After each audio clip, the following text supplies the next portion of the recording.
जी हाँ दोस्तों, आप सबको नया साल की ढेर सारी शुभकामनाएं। और हम पूछना चाहते हैं कि आप नया साल में क्या करने वाले हैं, तो कुछ कीजिए मत, लगाइए बंशीधर चौधरी का गाना और होने दीजिए धूम धड़ाका धूम।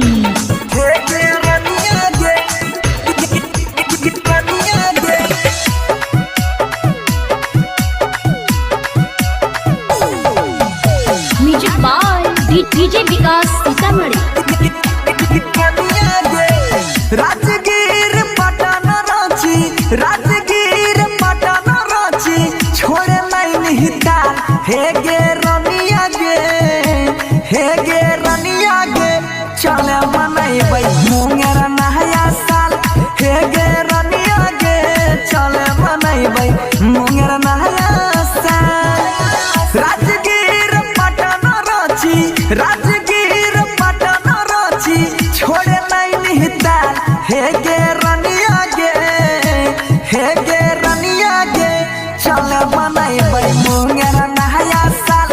हे गे रनिया गे, चले मनैबै मुंगेर नया साल।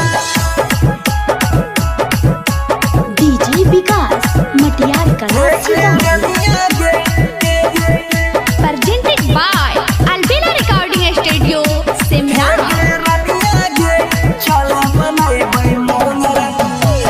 बड़ी मजा अइतौ जब जइमे हमारा झुंड में, डुबकी लगाई के खूबे नहैबै ऋषि कुंड में। बुझली गए चल, बड़ी मजा अइतौ जब जइमे हमारा झुंड में, डुबकी लगाई के खूबे नहैबै ऋषि कुंड में।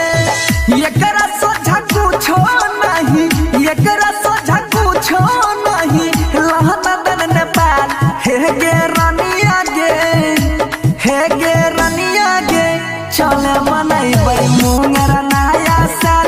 हे गे रनिया गे, चले मनैबै मुंगेर नया साल। डीजे विकास मटियार कला सीतामढ़ी।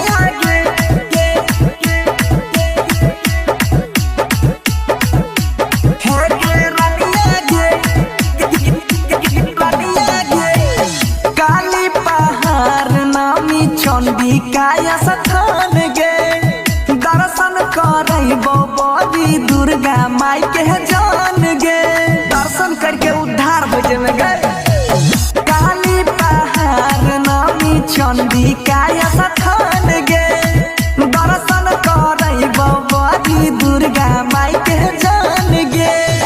राइटर सोनू मनीष, राइटर सोनू महेश, जाय छै तत्काल।